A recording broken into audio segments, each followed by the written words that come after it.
ingreso o paso del corriente al cuerpo del trabajador. ¿Okay? Y eso lo vamos a ir viendo en un ratito. Jesús, ¿y cómo se podría generar un tipo de accidente por contacto eléctrico? A ver, el contacto eléctrico se podría producir de la siguiente forma: positivos, fase, negativo, neutro, de algún circuito eléctrico. Esto comúnmente se denomina hacer puente. Y el puente incrementa la probabilidad del paso de la corriente en el cuerpo. Lo peor es que cuando la corriente ingresa al cuerpo, no sabemos por dónde va a salir. Y las consecuencias podrían ser desde leves, moderadas, hasta muy graves. Incluso dependiendo de la intensidad de la corriente. Que es otro término que lo vamos a explicar en un ratito.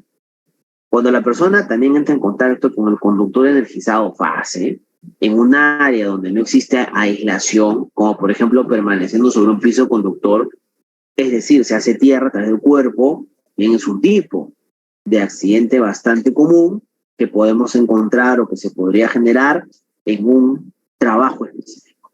Ante eso, ¿es necesario contar con EPP, Jesús? Sí, de cierta manera, pero recordemos que los EPPs, o más conocidos como equipos de protección personal, siempre van a ser la última barrera de control.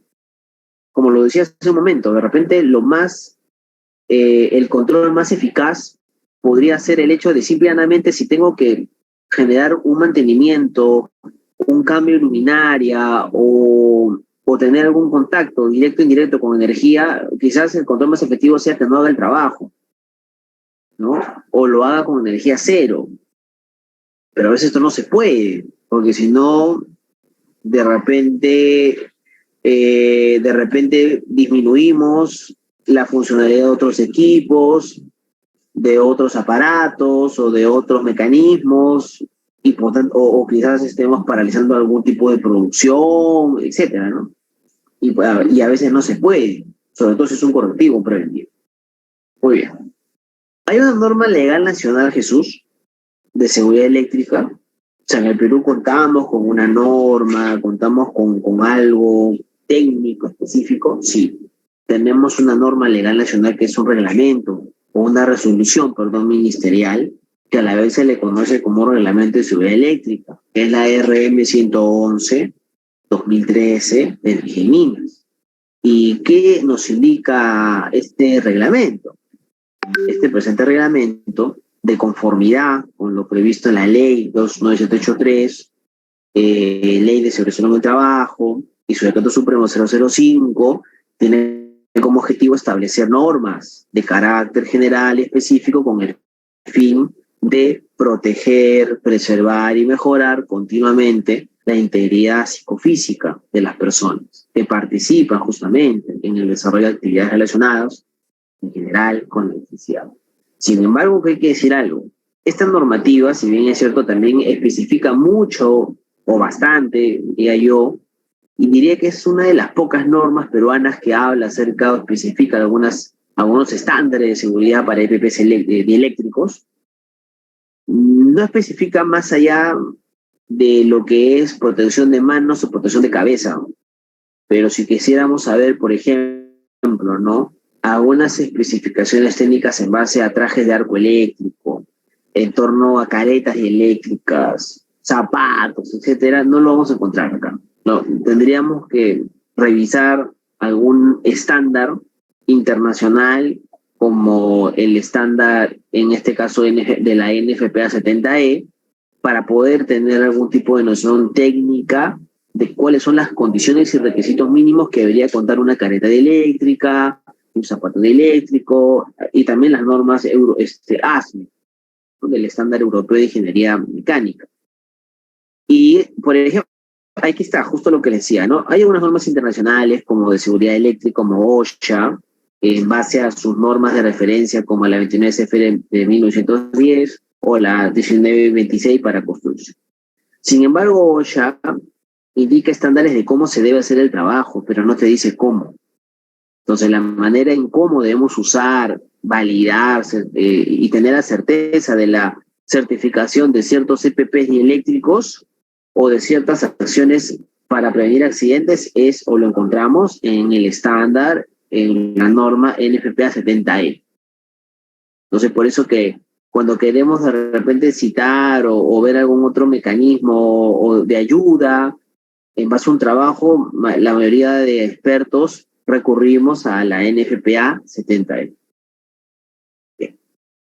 Que también lo vamos a citar ahora, ¿no? En el punto 9 y 10, cuando lleguemos a la parte de PPs de protección individual y colectiva. La electricidad también se le conoce como el peligro que no se ve. ¿Por qué? Porque la electricidad no es perceptible por los sentidos del hombre, la electricidad no tiene olor, no es detectada por la vista, tampoco se detecta el gusto ni el oído. Estamos hablando de un peligro bastante crítico.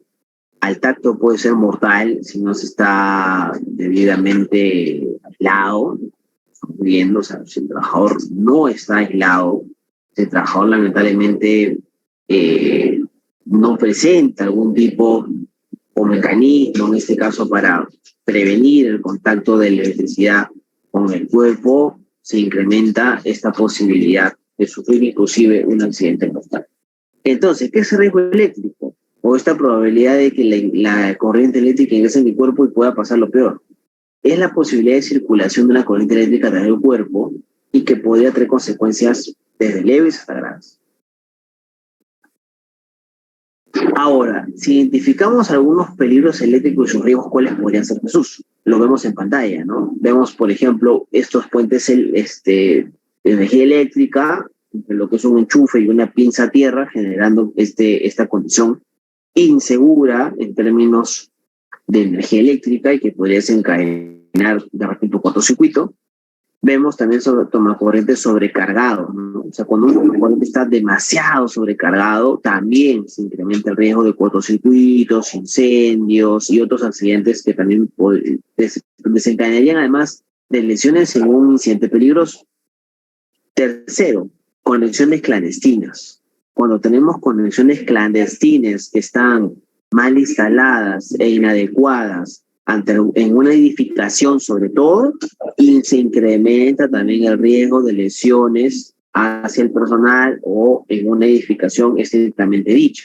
Es más, cuando se realizan las inspecciones de técnicas de seguridad, en lo que son las ICSE, de seguridad en las instituciones técnicas, ¿no? En edificaciones, se hace mucho realce en este tipo de cableado, ¿no? Por ejemplo, está prohibido utilizar cable mellizo, lo ideal es utilizar cable vulcanizado, está prohibido utilizar llaves de plomo, ¿no? Llaves, en este caso, termomagnéticas, y eso también es muy importante porque de cierta manera se genera una protección personal y colectiva de estos medios, al igual que el fusible, la línea de tierra, etc. O sea, a lo que voy es que a veces no solamente los CBP son mecanismos de protección, sino también estos mecanismos que les digo, como los fusibles, llaves termomagnéticas, el estado de los cables, generan una protección colectiva, ¿ya? También.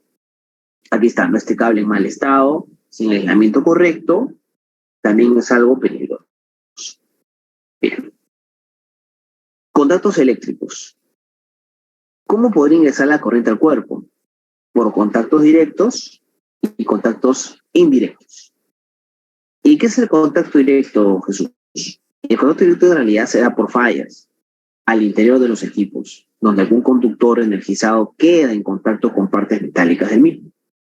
Mientras que el contacto indirecto es cuando un conductor energizado puede ser tocado por una persona que a la vez justamente toca un objeto conductor o en contacto con su cuerpo, y esto facilita la circulación de la corriente por el mismo, ¿no? Lamentablemente, generando lo que no queremos, que es el ingreso del paso de la corriente. Como le dije hace un ratito, cuando ingresa la corriente al cuerpo, tú no sabes por dónde va a salir. Puede pasar por encima del diafragma y provocar una asfixia, puede pasar por encima del corazón y provocar un paro cardíaco, ¿no? Etcétera, etcétera. Y eso también tiene que ver mucho con la probabilidad de consecuencias que podría tener la intensidad de corriente. Eso ya también lo vamos a explicar en un rato. Bien, hasta acá tendrán consultas, preguntas. Por ahí me comentan, por favor, con toda confianza, si tienen preguntas, consultas o un comentario. Bueno, Sí, adelante. Bueno, diga, sí, de repente no tengo muy claro eso de directo e indirecto. No sé si puedes poner algún ejemplo. Claro que sí, mi estimado Raúl. Justamente vamos a ver un breve video y yo después voy a darle un par de ejemplos más para que puedan entender justamente lo que nos estás consultando, ¿no? Entre lo que es un contacto directo e indirecto, pero tiene más relación con el hecho del estado de los equipos y lo otro tiene que ver más con la acción, a veces voluntaria e involuntaria, de una persona que tiene un contacto directo con un material quizás energizado, ¿no? Vamos a ver el videito, Raúl, ¿te parece? Y yo después, terminado, voy a dar un par de ejemplos más de cómo se podría dar, ¿no? Un accidente por contacto directo o por contacto indirecto. Vamos a verlo y lo comentamos en tema.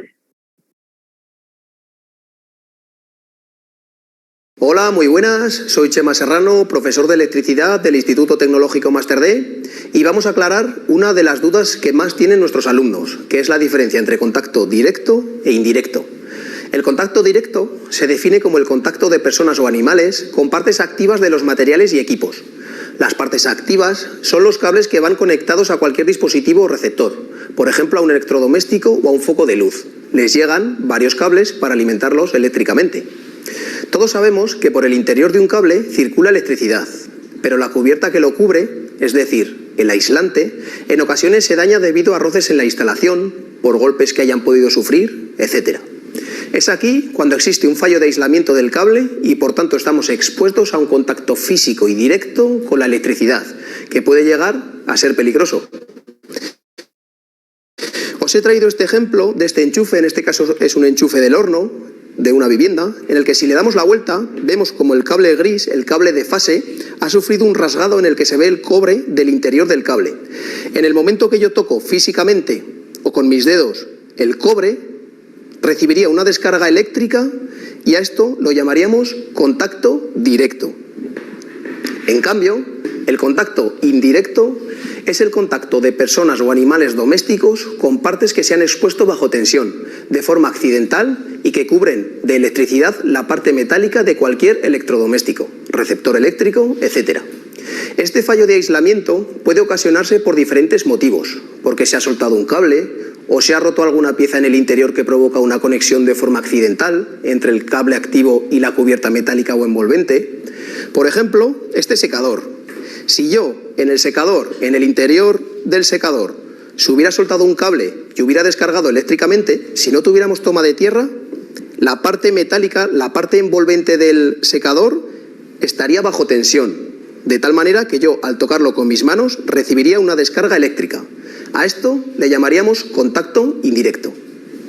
Por tanto, un contacto indirecto surge de forma impredecible e, igual que en el contacto directo, puede ocasionar pequeñas descargas para el cuerpo humano o animales, al tocar la parte metálica de cualquier electrodoméstico o receptor eléctrico. Si te ha gustado este vídeo, síguenos en nuestras redes sociales, donde encontrarás más contenidos como este. Perfecto. Bien.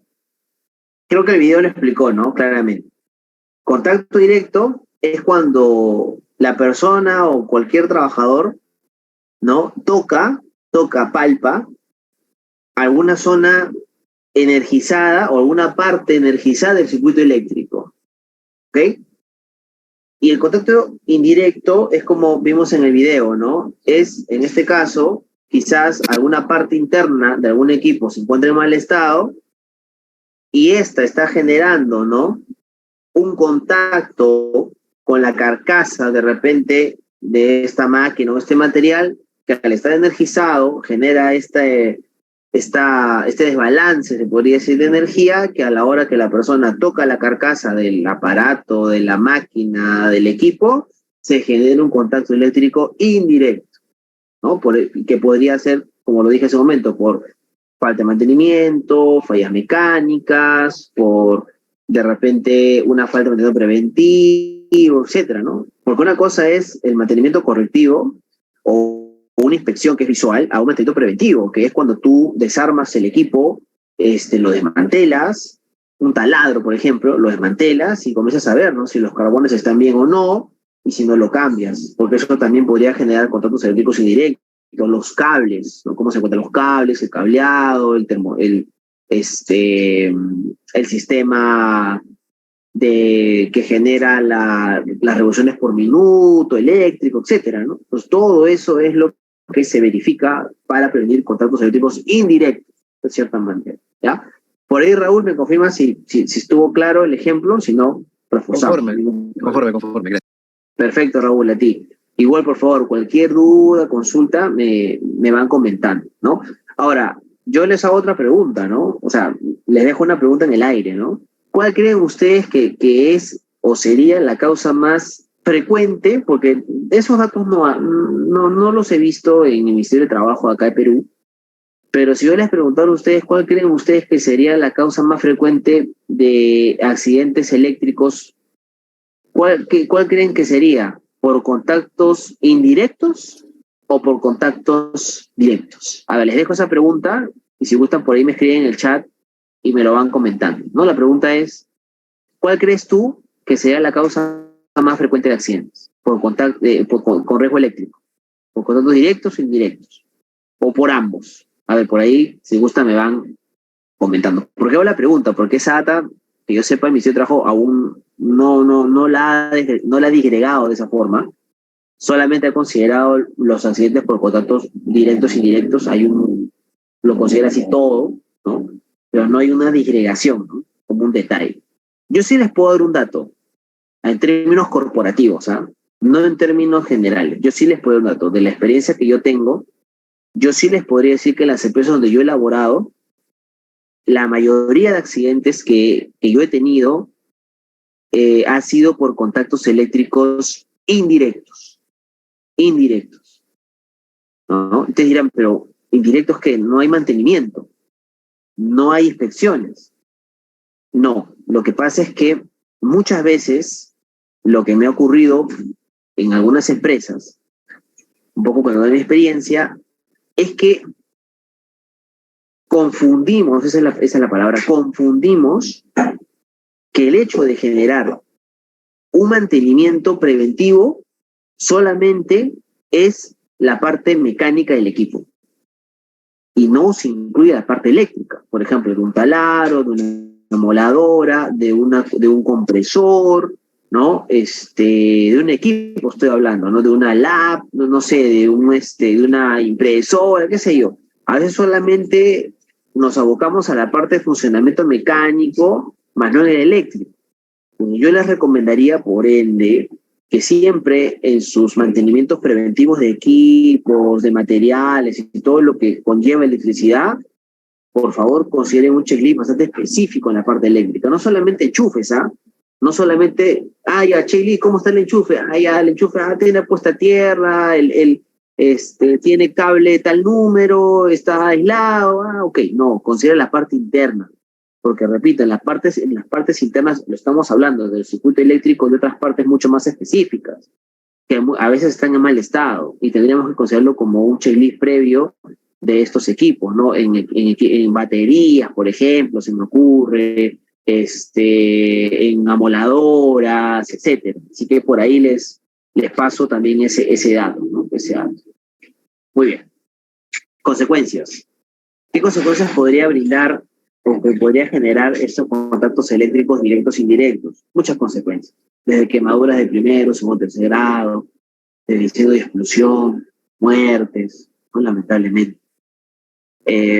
Las quemaduras por contacto eléctrico, yo he tenido la mala experiencia, se podría decir, de haber presenciado un accidente por contacto eléctrico directo, diría yo, donde un trabajador, indirecto, porque ese trabajador estaba usando un multitester, que es un aparatito para medir, ¿no?, el voltaje de un equipo. Pero el equipo está energizado. Entonces el multitester o la agujita del multitester hizo contacto con una de las celdas del tablero 440 de una sala de fuerza. ¡Plum! Se produjo un fogonazo eléctrico, un arco eléctrico. Y el arco eléctrico pues desprende más de 300 grados Fahrenheit, algo que más o menos son 160, 150 grados centígrados, aprox, que es bastante caliente. Entonces el técnico, el electricista, se quemó todo el brazo, la mano. Bueno, que cuando lo sacaron, después del accidente, el técnico no estaba usando lentes, no estaba usando guantes, solamente tenía su casco y su uniforme. Y su uniforme encima era de ese drill, o sea, no era de material de drill, no era material ignífugo o antiarcos eléctricos. O sea, imagínense, ¿no? Ya. Entonces el trabajador sufrió una quemadura de mano, sufrió una quemadura de brazo, no salió sin cejas, me acuerdo, salió sin cejas, él tenía una barba tipo candado, salió sin la barba, ¿no? Parecía que había en la playa porque salió quemado, o sea, bronceado, ¿no? Bronceado, la cara bronceada, ya casi con quemaduras de primer grado, ¿no? Sin cejas, sin pestañas, parte de su cabello estaba por acá, ¿no? O sea, había quemado esta parte de su cabello, tenía el casco y por acá le salía como que parte del cabello, pero esta parte no está por acá. Entonces pedía aire, me acuerdo, pedía aire y pedía agua. Pedía agua y aire, decía. Claro, porque había sufrido una quemadura. Entonces son consecuencias que sin duda alguna se podrían dar y hay que tener primero mucha calma para poder atender eso. Y en base a eso, pues plantear las acciones correctivas y preventivas que deberían. Ahí vienen los EPPs, ¿no? Pero los EPPs, como les digo, siempre van a ser como que el control menos efectivo porque por más que tú le digas al trabajador, oye, tienes que utilizar este casco, te capacito y estos lentes cada vez que hagas un mantenimiento preventivo en tableros de 220. Pero si el trabajador, como estos chicos, se lo sacan o no lo usan, o porque, no sé, no están acostumbrados o no se quieren proteger así de sencillo, el control se vuelve cero y se vuelve inefectivo. Por eso les decía que hay controles a veces mucho más efectivos que los EPPs, pero si esos controles no se pueden dar, la última barrera siempre van a ser los EPPs, ¿no? Muy bien. Otro riesgo también importante es la famosa tetanización muscular. ¿Qué es la tetanización muscular, Jesús? Es un movimiento incontrolado de los músculos que se dan como consecuencia del paso de la corriente eléctrica. Es más, esta anulación de la capacidad de control muscular es la que impide la separación del punto de contacto, ¿no? O sea, no sé si a alguno de ustedes les ha pasado, ¿no? Bueno, ¿quién le ha pasado de repente de más cuando ha sido quizás más joven, nos íbamos de repente a jugar una pichanga con los amigos y veníamos sudados, ¿no? Abríamos la refri, ¿no? La parte de arriba de la refri, con la mano mojada, ¿no? Y el cuerpo sudado. Y de repente cogíamos la parte de arriba del reefer, ¿no? Y nos quedamos o bien enganchados y comenzamos como que a convulsionar o generar movimientos incontrolados, o bien ni bien cogíamos el reefer en la parte del freezer, no, la energía nos aventaba, ¿no? Nos arrojaba o nos botaba hacia atrás. Y eso tiene una explicación, ¿eh? Lo voy a explicar ahora. Entonces, esos movimientos incontrolables de los músculos, que son como consecuencia del paso de corriente eléctrica, es porque en ese momento la corriente eléctrica ya ingresó al cuerpo a través de este contacto indirecto, podríamos decir, que indirecto, y que inmediatamente lo que está generando en el trabajador es estos movimientos incontrolados involuntarios. ¿Por qué? Porque en ese momento la corriente está impidiendo que nuestro sistema neurológico, no recuerdo el nombre, hay una parte del cerebro que comanda, ¿no? De manera voluntaria que nosotros podamos movernos a voluntad, a libre albedrío, pero la energía eléctrica frena este sistema central de la parte neurológica, lo bloquea y no podemos, no te puedes, no puedes liberarte, no puedes liberarte. Entonces eso también tiene que ver con el voltaje, la intensidad de la corriente, etcétera, ¿no? que puede generar esto. A veces también nosotros solamente lo que aquí no le ha pasado, ¿no? coges algo y te pasa corriente y al toque sacas tu mano. Pero hay veces que cuando de repente coges y ya, te quedas ahí. Y eso tiene que ver con la intensidad de la corriente. Esto lo vamos a explicar.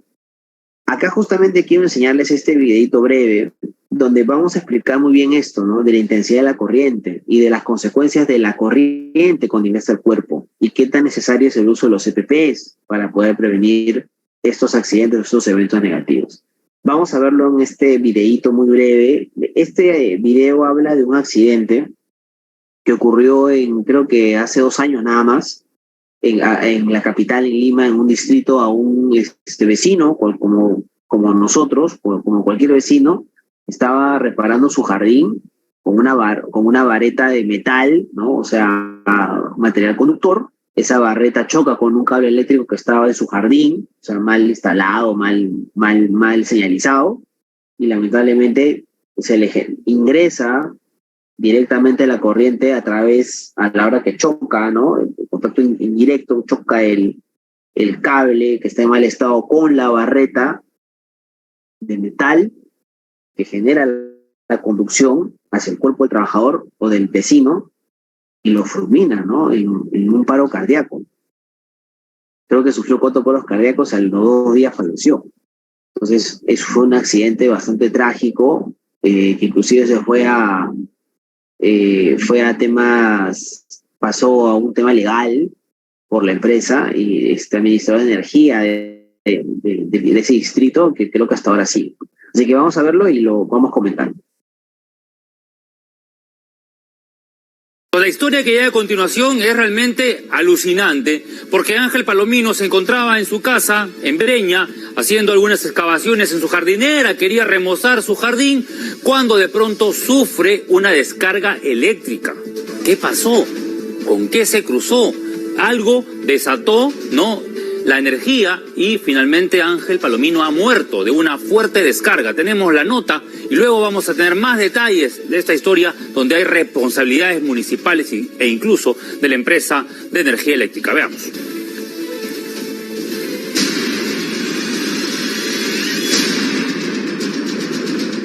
Una fuerte descarga pudo costarle la vida. Ángel Palomino Guardia, de 27 años, sembraba plantas frente a su casa, cuando de pronto su pala choca con algo que provoca una gran chispa.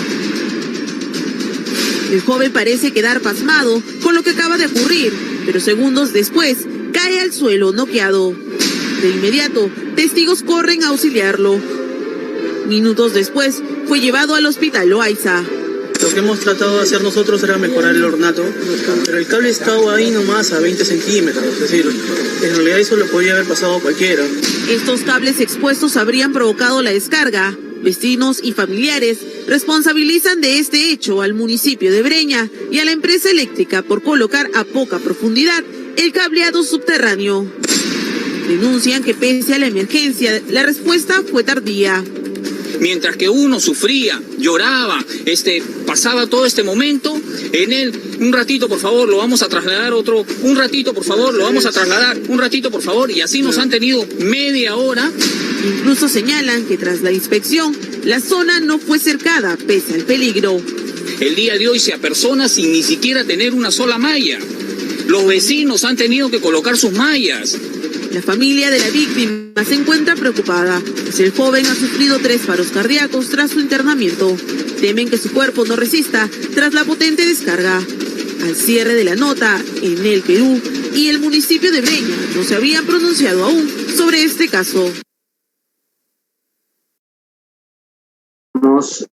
Este caso, ¿no? Donde sin duda alguna tenemos toda la plena, o sea, se dieron todos los ingredientes, ¿no?, para que se dé un accidente lamentable por un contacto eléctrico que superó quizás la valla de seguridad en todo sentido, por una condición insegura, por falta de responsabilidad, de conocimiento, en todo sentido, que incrementó este lamentable hecho. Y esto tiene efectos o aquí hubo factores físicos que provocaron, que fueron determinantes por los efectos de la corriente eléctrica. Y eso tiene que ver con la intensidad de corriente, ¿no? Lo que pasa es que de 1 miliamperio a 8 miliamperios, cuando uno tiene un contacto con la energía eléctrica, esto podría generar como que alguna sensación de hormigueo o de calambre, pero que te permite aún poder liberarte automáticamente en torno a esa intensidad. Pero ya cuando hablamos de una intensidad de corriente de 15 miliamperios a 20 miliamperios, esto ya puede causar una contracción muscular, o sea, una tetanización muscular, lo que hemos hablado, ¿no? Que es que la persona comienza como que a generar movimientos involuntarios de su cuerpo, producto del paso de la corriente, y no se puede liberar, se queda ahí, atrapado. Y ya cuando van pasando los segundos, e incluso la intensidad es mayor a 25 miliamperios, esto sí puede causar muerte. Esto sí podría causar, lamentablemente, el fallecimiento de una persona, ya sea por asfixia, ¿no? Ya sea por una quemadura interna que produzca una hemorragia interna, un paro cardíaco, etc. Estos son los efectos, ¿no? Ahora, no siempre también estos efectos se dan sí se dan en un 80%, pero el otro 20% a veces varía, porque también depende mucho la edad de la persona, depende también si la persona ya tiene quizás un marcapaso en su cuerpo, o de repente si es que la persona también la edad, el sexo, la masa corporal, también todo eso influye, que no lo crean, en las consecuencias del paso de la corriente en el cuerpo. Bien. Y otra consecuencia más que uno puede llegar a determinar o que uno puede llegar a encontrar son los famosos arcos eléctricos. Si me preguntan, ¿qué es un arco eléctrico? O también conocido como fogonazo. ¿Qué es un fogonazo eléctrico? A ver, el arco eléctrico fogonazo es la descarga eléctrica que se forma justamente entre dos electrodos. Y cuando estos electrodos están sometidos a una diferencia de potencial y están colocados en el seno de una atmósfera gaseosa, es que se produce este arco eléctrico. Y esto a la vez genera explosión a una energía radiante, porque se liberan, como les comentaba, cerca de aproximadamente más de 300 grados Fahrenheit, generando quemaduras severas. Cuando la ropa es inflamable, justamente en espacios confinados en alturas, es mucho más crítico el tema, pudiendo llegar a causar la muerte de uno o varios trabajadores. Entonces, el arco eléctrico es consecuencia de un contacto eléctrico directo e indirecto, que producto de la atmósfera peligrosa que se genera en el ambiente, también incrementa la probabilidad de muerte. Por ende, es importante que nosotros también, como parte de los elementos de protección eléctrica dentro del circuito, conozcamos cada parte de las funciones de esto, ¿no? Por ejemplo, los fusibles, ¿no? Los fusibles son una parte importante de seguridad del sistema. Los aisladores, ¿no? Que están conformados que son de material de porcelana, que son de materiales de madera, etcétera, no son aisladores. Los interruptores termomagnéticos también. Los interruptores termomagnéticos, como lo estamos viendo en la pantalla, ¿no? También tienen cierto nivel de protección ante un desbalance, una disparidad en el balance eléctrico. Y cuarto, tenemos los interruptores diferenciales, que a la vez también son sistemas de protección dentro del circuito eléctrico. Luego tenemos los relés de protección, también con armaduras de contacto, con núcleo, con bobinas, con su base y con sus terminales. También son relés de protección, inclusive hay relés electromagnéticos que sirven también como un sistema de protección adicional al circuito eléctrico. También están los sistemas de puesta a tierra, que incluso se considera como un cordón de ingeniería. ¿Por qué es un cordón de ingeniería, Jesús, los sistemas de puesta a tierra? Y que también son mecanismos de protección en un circuito, porque son diseñados por expertos, como un ingeniero eléctrico o de electricidad, que da todas las capacidades y resistencia que tienen que soportar estos pozos a tierra. Por ejemplo, ¿no? Cada pozo de tierra tiene que contar, de acuerdo al código de electricidad, tienen que haber pasado por un mantenimiento. Y esos mantenimientos se hacen con un telurómetro. ese telurómetro también capta o te da, ¿no?, todas las señales de cuánto es el ohmiaje al cual tiene o llega o resiste el pozo a tierra. Y ese ohmiaje tiene que estar de acuerdo a lo que indica el Código Nacional de Electricidad, y acorde a eso es que se garantiza su certificación y su mantenimiento, ¿no?, a través de un telurómetro también calibrado. Luego también en la selva, por ejemplo en Matarán o en los lotes también de la selva del gas de Camisea, donde hay muchas tormentas eléctricas, se utilizan pararrayos, por ejemplo. Entonces, esos pararrayos también son elementos de protección eléctrica, al igual que los cables, ¿no?, que son los famosos conductores, pero que para que su conducción sea segura tienen que estar aislados. La puesta a tierra, vuelvo a repetir, es un sistema de economía y ingeniería y a la vez sirve para proteger de manera colectiva a las personas y a los equipos contra contactos eléctricos indirectos. Su objetivo básico es proveer la seguridad de las personas, limitando la tensión de contacto entre ellas con algún tipo de equipo, circuito, y proteger las instalaciones, de cierta manera, dando un camino de baja impedancia.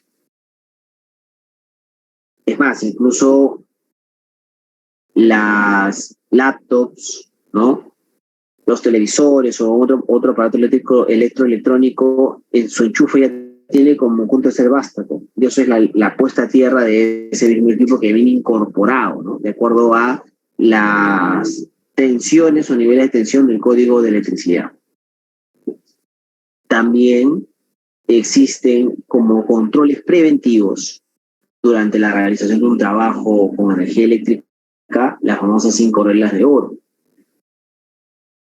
Estas 5 reglas de oro, en realidad, mis estimados, son reglas que están sometidas o que van acorde conjunto con los trabajos que uno va a realizar, sobre todo con corriente viva, se podría decir, o donde no se ha desenergizado del todo un circuito. Por eso la primera regla es cortar en forma efectiva todas las fuentes de tensión y neutro. 2, bloquear en posición de apertura los aparatos de corte. 3, verificar la ausencia de tensión con un multiteste, con una pértiga, etcétera, o con una pinza perimétrica. 4, poner a tierra y en cortocircuito. 5, delimitar y señalizar la zona de trabajo, ¿no? Todos son pasos muy importantes, sobre todo cuando se va a trabajar en alta tensión, para poder prevenir algún accidente que lamentar. Es más, esto debería ser parte de un control, o sea, debería ser parte de un procedimiento, debería ser parte de un instructivo. Cuando se va a hacer, por ejemplo, mantenimiento de líneas de alta tensión o limpieza de los postes de alta tensión, no se realiza con un agua, o no se usa agua cualquiera, se usa agua especial, ¿no?, desmineralizada, ¿no?, para poder prevenir el contacto eléctrico o incrementar la intensidad de corriente o conducción, ¿no? Ahí tenemos, ¿no?, los niveles de tensión según el Código Nacional de Electricidad del Perú son los siguientes. Esta baja tensión corresponde a tensiones hasta 30 voltios. Baja tensión corresponde a tensiones por encima de los 30 voltios hasta los 1000 voltios. Media tensión corresponde a tensiones por encima de los 1000 voltios hasta los 35.000 voltios. Y la alta tensión corresponde a tensiones por encima de los 35.000 hasta los 220.000. Y muy alta tensión corresponde a tensiones por encima de los 220.000 voltios. Bien. Hasta acá hemos visto todo la definición y los controles operacionales que de cierta manera pueden ser en algún momento mucho más efectivos que quizás los EPPs, ojo, y que deberían ser verificados y inspeccionados. Ahora vamos a hablar de este sistema de protección individual y a la vez colectivo llamado bloqueo etiquetado. Si yo les preguntara si un candado eléctrico sería un EPP, definitivamente tendríamos quizás que analizarlo, ¿no? Yo diría que sí, porque si tú le entregas a un trabajador un candado eléctrico, como el que vemos en pantalla, con una tarjeta, para que bloquee un dispositivo de seguridad como un tablero de aire acondicionado, para prevenir un accidente por contacto eléctrico vendría a ser un EPP, porque es personal. El candado y la tarjeta es del operador, del técnico electricista. Entonces, de cierta manera, se vuelve un EPP, porque el EPP tiene como función disminuir la probabilidad de las consecuencias de un accidente mayor. Ojo, los EPPs no evitan los accidentes. El EPP lo que hace es disminuye las consecuencias de un posible accidente. Eso es lo que hace un EPP. Entonces, el candado dieléctrico me va a ayudar a mí a disminuir las posibles consecuencias de un fogonazo eléctrico o de un contacto eléctrico indirecto o directo, se considera un EPP. ¿Y ese candado cómo funciona, Jesús? Ese candado se coloca a un tablero específicamente junto con un bloqueo para una llave termomagnética. La tarjeta sirve para que se identifique y se sepa quién está bloqueando y por qué se está bloqueando el equipo de una forma bastante ágil y bastante dinámica, ¿no? Después también hay muchos dispositivos de bloqueo, ¿no? Son accesorios que se usan para evitar que la fuente de energía pueda ser manipulada y consiguientemente activada durante la relación de algún tipo de trabajo, ¿no? Por acá me dicen una pregunta. Sí, Jolarte. Sí, adelante. sí, ingeniero. Hace un momento por el tema de bloqueo y etiquetado, usted se refirió que el tablero de los equipos de aire acondicionado deben tener el candado eléctrico y esta señalización. Buena pregunta, Jolarte. No, nosotros, o sea, el técnico electricista Jolarte es quien al cual se le debería, en este caso, si la empresa lo implementa, porque es una medida de control que se puede implementar, se le asigna un candado Jolarte y se le asigna una tarjeta, ¿no? Y el mismo técnico, ahorita vamos a ver un video para que lo puedas entender mejor, el mismo técnico lo que hace es, con su bloqueo, no sé, si al técnico le han dicho, oye, tienes que hacer mantenimiento de los equipos de aire acondicionado del tercer piso. Entonces vamos al tablero del tercer piso y bloquearemos solamente las llaves, ¿no?, que nos diga el cliente, que corresponden a esos aires acondicionados del tercer piso. Y a esas llaves termomagnéticas Jolarte le vamos a colocar el bloqueo, ¿no?, que va a la llave. A ese bloqueo se le coloca el candado, ¿no?, ahorita lo vamos a ver en un video, y la tarjeta, ¿no? Y una vez termina, y la tarjeta, claro, y la llave tiene que estar baja, pues nos bajamos la llave, bloqueamos, ponemos el candado y ponemos la tarjeta. Entonces, cualquier persona que venga a decir, oye, ¿por qué han apagado el aire? Ahora vamos a ver, ¿no? Abre el tablero y va a ver, escucha, ¿no? El técnico Jolarte ha puesto acá que está trabajando en el piso, en el techo, los aire acondicionados de esta zona, ¿no? Y por más que ellos quieran sacar el candado, no van a poder, pues. Es un sistema de protección para prevenir que de repente, mientras que tú estás viendo los condensadores, imagínate que activan la llave, el ventilador o el motoventilador va a dar vuelta y te puedes, ¿no?, amputar un brazo, una mano, qué sé yo, ¿no? O también puede haber contactos eléctricos directos, ¿no? Entonces, por ahí va mi respuesta a Jolar. Sí, ingeniero, gracias. Entonces entiendo que es una medida de seguridad, una medida de prevención para evitar pues algún accidente. Correcto, así es una medida de prevención. Es una medida. Gracias, ingeniero. Perfecto. Además, a la pregunta de Jolarte, el bloqueo etiquetado también se le conoce como loto, ¿ya? Así que seguramente ustedes lo escuchan como loto, ya. Jesús me dijo que era bloqueo etiquetado. Lo que pasa es que loto son sus siglas en inglés. Lock out y tag out, ¿no? O sea, bloqueo y etiquetado. Bien. ¿Qué otro dispositivo de bloqueo más hay? Bueno, hay muchos en realidad. No solamente para llaves. También hay, por ejemplo, pinzas, hay bloqueos de llaves de bola, hay bloqueos también para botoneras, hay un montón de bloqueos para todo tipo de energía, no solo eléctrica, neumática, eólica, ¿no?, mecánica, etc. Ya, pero estamos centrándonos solamente en la parte eléctrica. Ahora, también cuando son muchos técnicos, por ejemplo, y tienen que intervenir varios, lo ideal es que hagan un bloqueo grupal. Se aplica cuando existe una cantidad elevada de trabajadores, ¿no?, equipos o puntos de bloqueo. De repente no solamente van a hacer mantenimiento de los aires acondicionados del tercer piso, sino del cuarto, del quinto, del sexto. Y son como 4 técnicos, ¿ya? Entonces ahí se hace un bloqueo grupal, ¿no? Y tomará la decisión el supervisor de cuándo aplicar este bloqueo. Luego de bloquear los puntos requeridos, el líder de bloqueo coloca las llaves, dice, en el interior de la caja de bloqueo, que es lo que estén viendo en pantalla esa cajita. Ahí se colocan las llaves para que nadie pueda abrir los candados sin autorización, y será el primero en aplicar el supervisor el bloqueo personal en la caja, ¿no? Conforme van desbloqueando, van sacando los candados. Jesús, ¿en qué momento sacan los candados? Cuando se termina el trabajo. Cuando se termina el trabajo, sacan los candados, energizas, ¿no? Hacen la prueba de verificación del equipo, ya, ahí recién puedes ya dar por finalizado el trabajo. Bloqueo personal. Consiste en el bloqueo de las fuentes de energía, donde se requiere que cada empleado autorizado coloque su candado y su tarjeta personal en cada punto de bloqueo del equipo, maquinaria del sistema. Se requiere también de la autorización del supervisor o el jefe del área, que verifique siempre el adecuado cumplimiento del procedimiento mediante inspecciones, auditorías, observaciones justamente planificadas. Candado. Es también un dispositivo único y personal. ¿Este candado es eléctrico, profe? ¿O Jesús? Sí, es eléctrico. Y también es un EPP, como les digo, porque este candado se le asigna al técnico, se le asigna a la persona que va a hacer el trabajo con riesgo eléctrico. Y es resistente, es de fácil identificación, este dispositivo solo posee una llave, y el candado se entrega a la persona que ha sido justamente entrenada, porque tiene que haber un entrenamiento, ¿no? No es que yo le doy el candado, la tarjeta, el bloqueo a Nixon, por ejemplo, y ya, Nixon, tú ves cómo lo bloqueas. No, tengo que enseñarle, tengo que capacitarlo, tengo que decirle los pasos a seguir.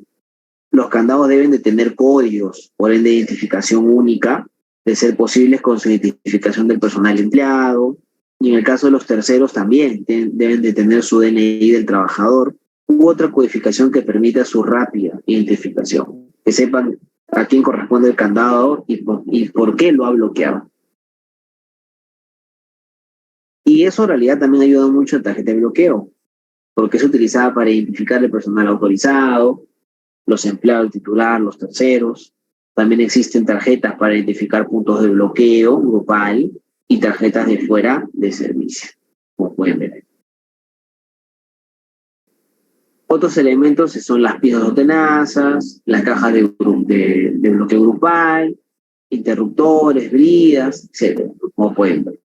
Entonces, pero lo ideal es entender al menos o conocer los bloqueos de las llaves termomagnéticas en circuitos eléctricos. Justamente aquí quiero enseñarles este videíto. Ya vamos a ver este video justamente de un técnico que llega a hacer un trabajo específico a una empresa. Se le pasa la hora, por X motivos, no llena su permiso de trabajo, no llena un permiso que se le llama también como un formato de ATS, que es un análisis preliminar de accidentes de seguridad, ATS, análisis de trabajo seguro, y va a bajar la llave, no avisa a nadie, comienza a trabajar y alguien por ahí dice, oye, ¿qué pasó con la... ¿Quién bajó la llave? Vamos a subirla. La sube y el trabajador ya se imaginará qué le pasó, que está en el techo. Entonces vamos a verlo y lo vamos comentando.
cómo el trabajador realizó el trabajo sin ninguna medida de seguridad para prevenir contactos eléctricos directos e indirectos y también prevención de atrapamiento, ¿no?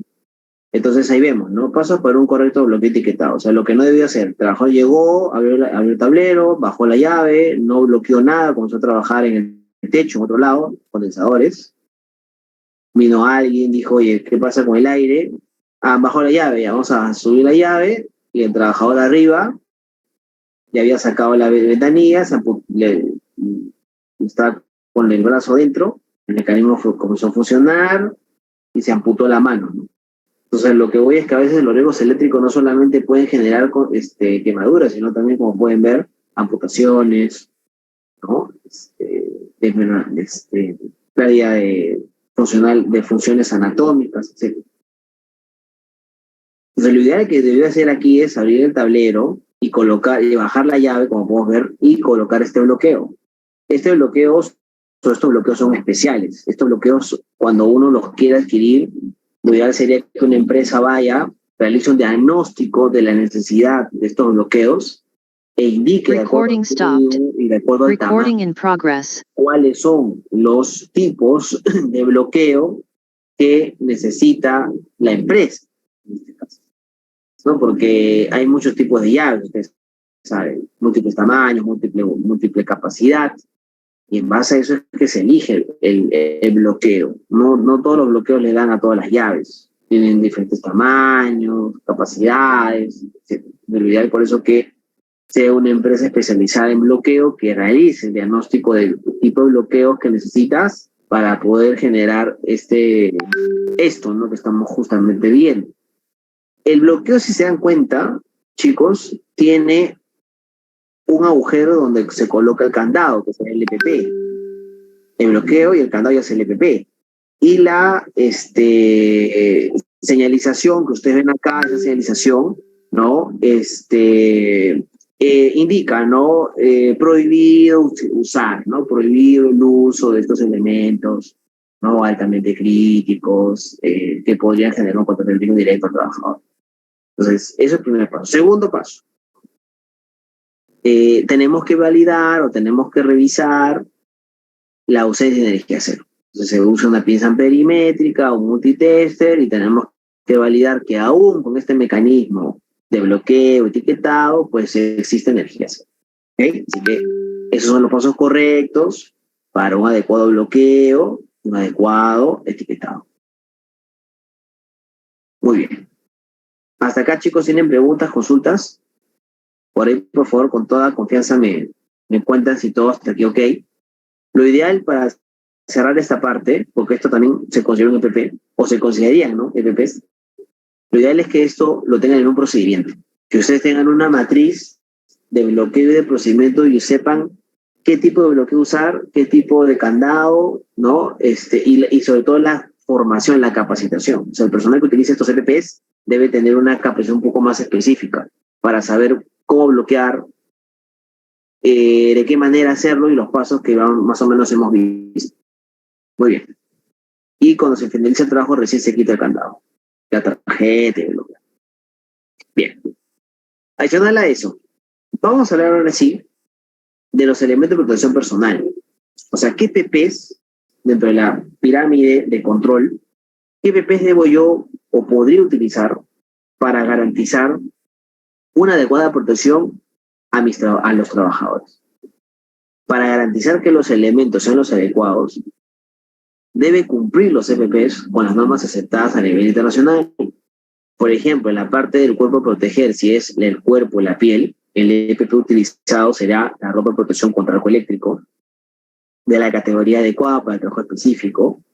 Para parte del cuerpo a proteger, si son los ojos y el rostro, el equipo utilizado será el protector facial, de la categoría adecuada para el trabajo. Los anteojos de seguridad para trabajos también con equipos eléctricos, ¿no? Acá les cuento algo, ¿no? Cuando hablamos de ojos y rostro, por ejemplo, hay caretas dieléctricas. O sea, cuando tú vas a hacer un trabajo por ejemplo, de mantenimientos en tableros eléctricos en una subestación, tú no puedes ir con la careta con la cual esmerilas. No, eso es un grave error, porque esa careta es transparente, es translúcida. Tienes que ir, no es translúcida, perdón, tienes que ir con una careta para arco eléctrico. Entonces, hay caretas para arco eléctrico. En mi experiencia les cuento que aquí en el Perú tenemos muy pocos, bueno, no sé, yo les estoy hablando del año 2018, 2019, donde yo tenía subestaciones eléctricas que recibían, no recepcionaban la energía que venía de la calle, tenía un transformador, me acuerdo, en las plantas que yo lideraba, y me acuerdo que hasta el 2019 había muy pocos proveedores que te podían cotizar o te podían dar una careta de eléctrica. Mayormente sí había, pero eran importadas y demoraban. Yo solicitaba 3 o 4 caretas, me acuerdo, para arco eléctrico, y yo si lo pedía en enero, me llegaba en marzo, más o menos. Entonces demoraba mucho. No sé si actualmente en Perú ya habrá algún proveedor de caretas eléctricas que ya lo tengan en stock, no lo sé, pero había muy pocos, yo recuerdo. Inclusive Enel, inclusive Engie, ¿no? Que ahora es Equans, creo. Tenía unos colegas ahí, les preguntaba siempre y me decían que también tenían el mismo problema que yo y que todos teníamos un inconveniente. Había muy pocos proveedores en Perú de caretas eléctricas para arco eléctrico, ¿no? Cabeza, ¿no? Casco aislante, le voy a hacer un casco aislante y eléctrico con el aislamiento requerido para el nivel de tensión de equipo. Ahorita vamos a hablar un poco más de los cascos eléctricos. Para manos, ¿no? Deberíamos utilizar guantes aislantes de caucho con el nivel de aislamiento requerido con protectores de cuero. También para el aislamiento del cuerpo, para evitar el choque eléctrico, se debe usar botas y guantes eléctricos. Y esas botas con guantes eléctricos pues, tienen que ser acorde al tipo de voltaje por el cual el trabajador está, en este caso, expuesto. Porque depende también del tipo de voltaje. No puedo usar el mismo guante para todo voltaje. Tiene que ser diferente. Igual, si yo me voy a exponer a diferentes fuentes de energía peligrosa, el elemento de protección o el traje, en este caso, de protección ante arco eléctrico también debe ser acorde a ello. Ahí, por ejemplo, miren, les estoy mostrando en pantalla, ¿no? Un traje de arco eléctrico nivel 3, justamente ignífugo, que sirve justamente ante estos eventos, ¿no? Ustedes pueden ver acá la imagen, es un trabajador que está cerca, ¿no? A un tablero eléctrico, 440, por algún desperfecto interno, aparentemente, miren, se genera un fogonazo eléctrico, una explosión de celdas, y se genera todo esto que vemos acá, todo este arco eléctrico que desprende energía, quemaduras por encima de los 100 grados, y miren cómo este traje pues protege, ¿no? De cierta manera es ignífugo al trabajador. Luego se generan ya los gases, los humos, producto del incidente. Pero este es un traje bastante ágil, bastante recomendable. Yo se lo recomiendo mucho, sobre todo para trabajadores que, repito, realizan mantenimiento de su estación, mantenimiento de los 440 directos. Es que eso también es importante, ¿no? Tomarlo en consideración. ¿Ah? Muy bien. ¿Qué más? Hasta acá, chicos, tienen preguntas. Hasta acá, preguntas, consultas. Por si tuvieran preguntas, consultas, me van comentando, ¿eh? Con toda confianza. Bien, pues seguimos entonces viendo la parte técnica. También tenemos otros elementos, ¿no? De protección. Tenemos, por ejemplo, los guantes, por ejemplo, los guantes de clase 00, clase 0, 1, 2, 3, 4, ¿no? Entonces, máximo, acá tenemos, ¿no? Para máximo uso de 500-700 voltios, perdón, de 2500 a 10.000 voltios, tenemos los guantes clase 00, que son, o los van a encontrar con este color rosado. De 5.000 a 20.000 voltios será color rojo, de 10.000 a 40.000 color blanco, de 20.000 a 50.000 color amarillo, de 30.000 a 70.000 color verde, y de 40.000 a 70.000 color naranja. ¿Okay? Entonces, mayormente para subestaciones eléctricas o energía más específica o más peligrosa, clase 3 y clase 4. Para empalmes y para revisiones, clase 00, o sea, no hay ningún problema. Pero ojo, acá les quiero dejar este dato. Este es un catálogo que también se los estoy, que es lo mismo que les he explicado, pero es un catálogo de algunos también EPPs que se los puedo recomendar y que están en material que le he entregado a Medilaboris para que usted lo tenga. Es un catálogo con algunas marcas y algunos modelos y especificaciones técnicas de zapatos, careta, guantes, etcétera, que de repente les puede servir. ¿Ya? Eso es algo de mi parte, una información adicional que les quiero compartir. Esto es a lo que iba. Ningún guante de clase 1, 2, 3 y 4, según lo que indica el estándar NFP70E, incluso los que están almacenados, dice, deben en principio ser utilizados si es que no pasó por una prueba de eléctrico. O sea, cada 6 meses ustedes deben de hacer o generarle pruebas a sus guantes eléctricos, excepto los que son los guantes clase 00 y clase 0. Después, los guantes 1, 2, 3 y 4 sí deberían pasar por pruebas eléctricas. También el estándar ASTM especifica, en este caso, algunas estandarizaciones o especificaciones técnicas para lo que son mantas, cobertores, guantes, mangueras de línea y mangas, sobre todo que deberían ser ignífugas, o deberían cumplir con esa norma. O sea, todo lo que son mantas ignífugas, ASTM F479. Cobertores, ASTM F478. Guantes eléctricos deberían cumplir con el estándar ASTM F496. Mangueras de línea, igual, ¿no? Mangas también, para protección de guantes eléctricos.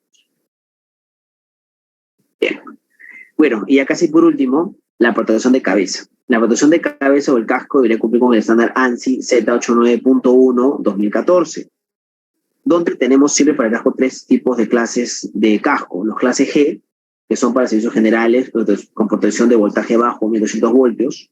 Clase E, dieléctricos, de aplicación eléctrica con protección voltaje alto, 20.000 voltios. Y los GCC, que son conductivos, que son los que no necesitan una protección para voltaje. O sea, si yo sé que voy a necesitar un EPP para trabajos dieléctricos, ¿no? Yo no debería utilizar, en este caso, ya no debería utilizar en este caso el casco que no es dieléctrico, ¿no? Muy bien, chicos. Y bueno, por último, les estoy dejando aquí también en los materiales un videíto llamado Operaciones Seguras, que ya lo van a ver seguramente de manera interna, y con eso estaríamos cerrando la capacitación. Yo nuevamente, repito, les doy las gracias por este tiempo específico. No sé si tengan alguna pregunta, alguna consulta adicional antes de cerrar.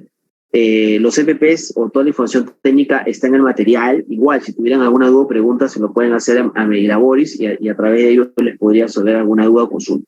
Pero hasta acá, dudas, consultas, preguntas, por ahí me comentan.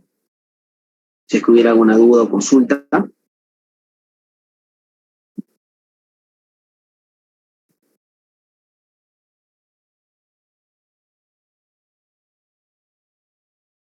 Perfecto. Bueno, si no hay preguntas hasta acá, mis estimados, nuevamente muchas gracias por la oportunidad, a Medilaboris también, y ya nos veremos en una siguiente ocasión, Dios mediante. Muchas gracias, fuerte abrazo, buenas tardes para todos. Disculpe, el del examen, ¿hay un examen por ahí?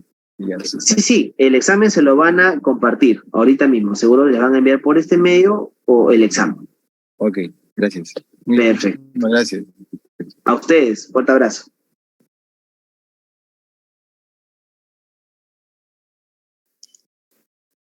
Muchas gracias. Gracias. Gracias, hasta luego.